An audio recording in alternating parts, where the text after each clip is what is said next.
Waiting. And she's circling and she sees it. Oh.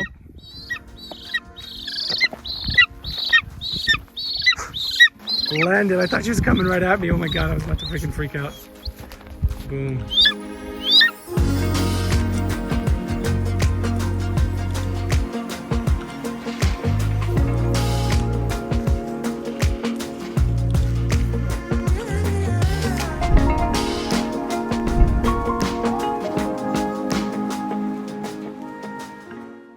Hi, this is Hamada and welcome to Final 50, where I visit the last 50 countries on Earth. And today we're in Bishkek in Kyrgyzstan, which is in Central Asia and part of the famed Silk Route. This is a beautiful country, nomadic in spirit and tradition, and we're going to go explore it. So let's check out what this country has to offer. Check it out. Bishkek, number 151. I'm here, Central Asia. Here we go.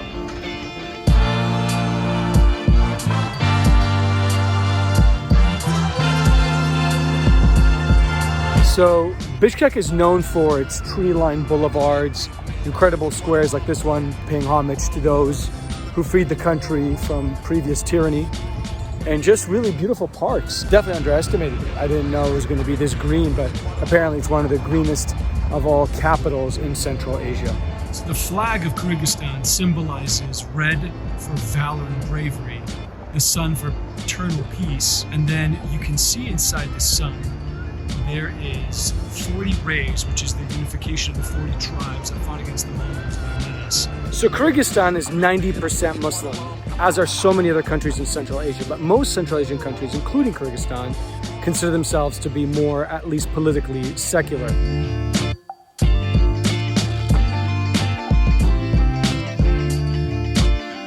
Okay, so just by sheer coincidence, through friends of friends, I was able to meet folks from the Ministry of Tourism. They gave me a beautiful book on Kyrgyzstan, and they're giving me all the tips of every cool thing to do in this beautiful, beautiful country. I have very limited time, so they're challenged to figure it out, but we're gonna figure out a cool game plan to be able to enjoy and maximize the time in Kyrgyzstan. Thank you to the beautiful people of this country.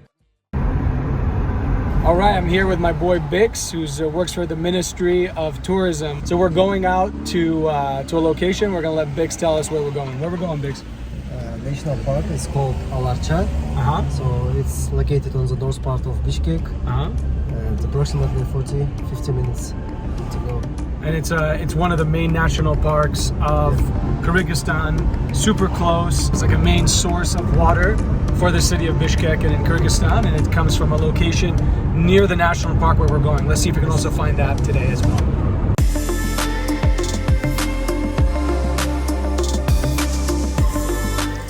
Oh, that is cold. Climbing up this valley. Look at this place. It's so beautiful out here. Quiet. It's only like 45 minutes from Bishkek, and you get this national park. Just absolutely incredible. People come and hike here, camp here, stay in the yurts. So really a nomadic experience, but some incredible mountains. It's just unbelievable. And this is just one of the national parks, one of the thousands and thousands of hikes you can do here in Kyrgyzstan.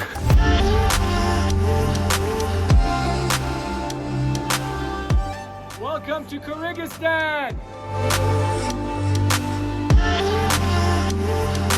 So this is an appetizer. It's called? Borsok. Borsok.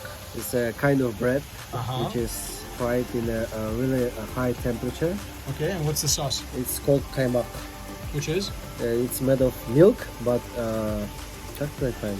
It tastes kind of, I mean, it looks kind of buttery. Just try it and you'll feel. Fried. It's soft. And it tastes like, not like dumplings, but something like an airy bread. Very nice. All right, we're gonna do something a little crazy here. This is traditional horse meat. I don't know if it's an old horse. I doubt they're breeding horses just to eat them. So I think the idea is that they use them and then they reach a certain point, and then when they Before they pass, I guess they kill them. I actually have no idea. But I'm going to try it. This is pretty traditional, right? Okay. They're making fun of me because I have no idea what I'm doing. Oh, you put that in the soup too? All right. And this is like a little bit of a milky substance here. I'm going to assume it doesn't taste like chicken.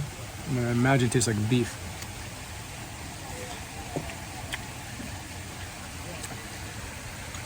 Like a drier beef that's salty. Interesting. I'm gonna try to forget it's horse and eat it. Probably won't order it again. But I think you gotta try everything just once.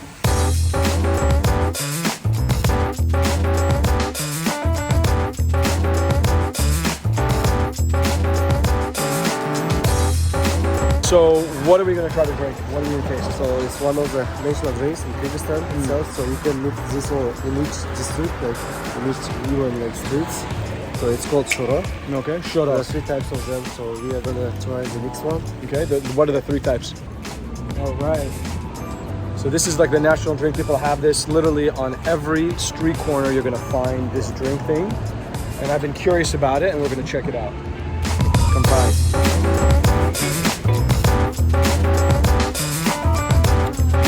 Oh, man. I thought it was gonna be sweet. It is not sweet. It is bitter. I don't even know how to explain this. It's like salty, bitter, and heavy. Do people have this in the morning? They can have like in the morning, in the lunch. Is this like a meal replacement? Is it like almost a meal in itself? No. Where are we going, man? What's the journey? What's the plan? So today we are going to Issyk-Kul region. We're gonna go to the Issyk-Kul region, okay? And then go around the lake?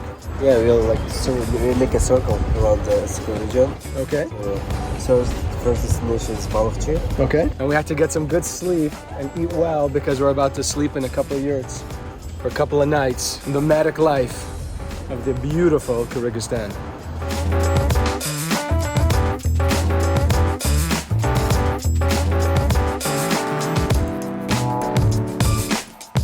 When I got to Kyrgyzstan, I had a rough plan of what I wanted to do, which involved renting a car and driving to different places in the northeast of the country.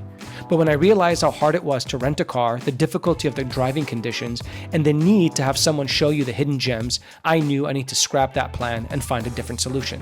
So I decided to call an audible and convince my friend at the Ministry of Culture to give Bex a few days from work to drive us around the lake. Since they work to promote tourism, I thought what better way to do that than to allow him to show me his country. Over the next 3 days, we plan to drive around the entire Issyk-Kul Lake, which is the second largest mountain lake in the world with a shoreline at over 600 kilometers. Our goal is to make stops all along the lake to see the agriculture, history, nature, and nomadic life of the country. It was definitely one of the best decisions I made and truly the highlight of my journey in Kyrgyzstan. Decided to make a pit stop at a natural hot springs. So this is a hot spring near Lake Issyk-Kul and all natural. And now this is the hottest.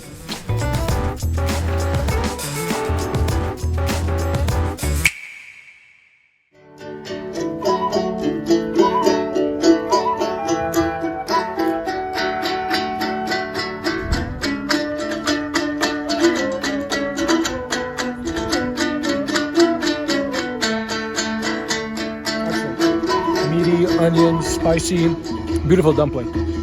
Excellent.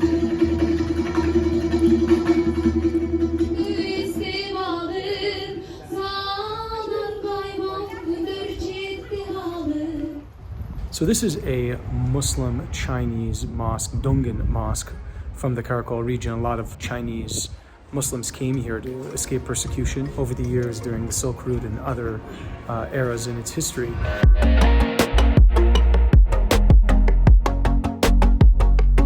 Unbelievable beauty here in Kyrgyzstan. Right here is in a place called Jeti-Oguz. It's a small little village close to Lake Issyk-Kul, right? And down there you'll see a beautiful mosque, very, very typical of Kyrgyzstan. What's really fascinating about Jeti-Oguz and why people come out here is the mixture between nature and nomadism.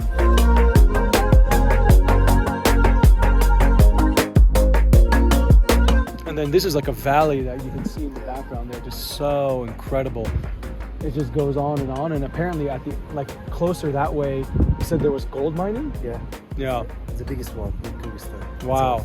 And it turns out in Kyrgyzstan, the main export of the country comes from precious minerals, especially gold.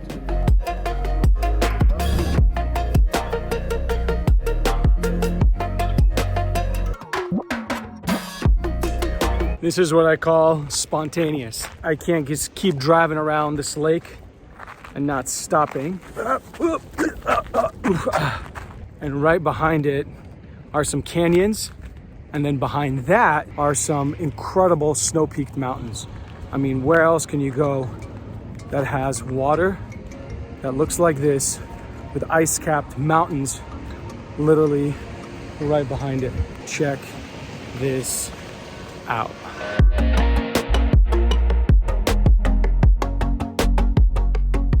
So this guy is an eagle hunter that you can see over there on his horse.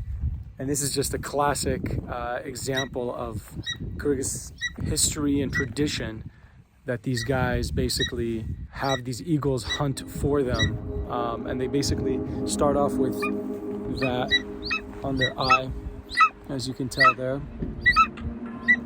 And then they release a patch from their eye, and they're ready to go. The tradition of hunting with a golden eagle called the Barksoon began thousands of years ago throughout Central Asia.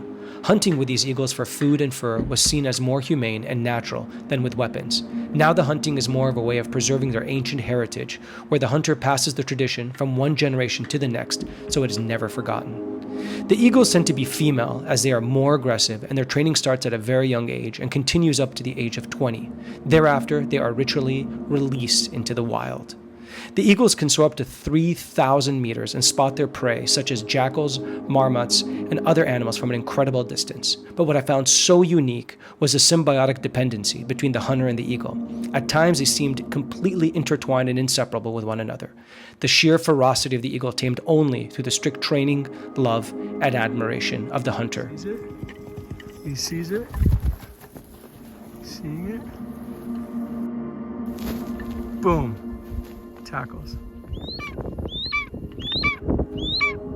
So basically this guy has been a hunter and training since he was young and feels a very close affinity to the eagle. When he's not with it, he feels completely at a loss, but he's been with this eagle and training eagles for the better part of his life. And this eagle can actually eat up to 2 kilo to even 3 kilograms of food, like a marmot. He could eat that and then digest it and keep it within him, or within her, excuse me, for about a week. Versus if she had a chicken, then she would digest that fairly quickly.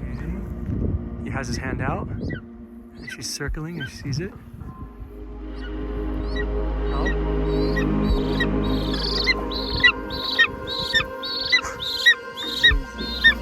Landed. I thought she was coming right at me. Oh my god, I was about to freaking freak out.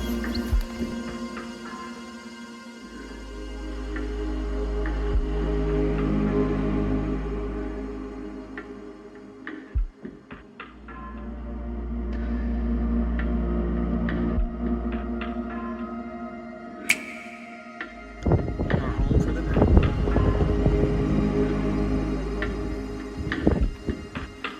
4 beds.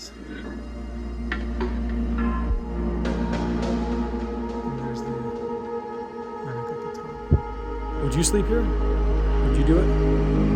When in Rome, do as the Romans.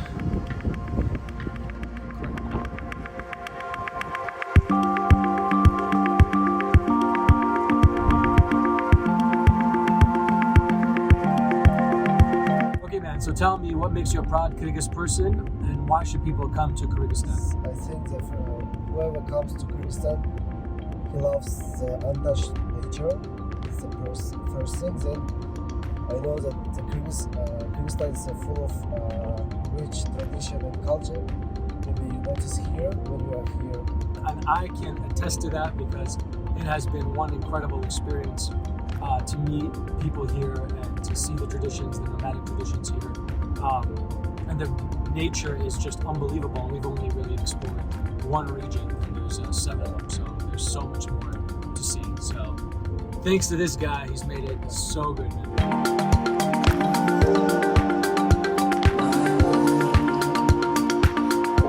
Well, I hope you enjoyed this tour of the incredible country of Kyrgyzstan. Saw how the culture is so steeped in nomadic tradition and history. I loved being here and seeing everything that I saw, even though it was for a short period of time. Was there anything particular that you liked in this vlog? Maybe the food, the music, the traditions, the history itself? Let me know in the comments below. I'd love to hear from you. And if you've been to Kyrgyzstan, let me know if there's any particular part I missed. In the meantime, please check out the blog that complements this vlog. And if you like what you saw, make sure to click over here. Thank you for watching, and I look forward to seeing you on my next journey.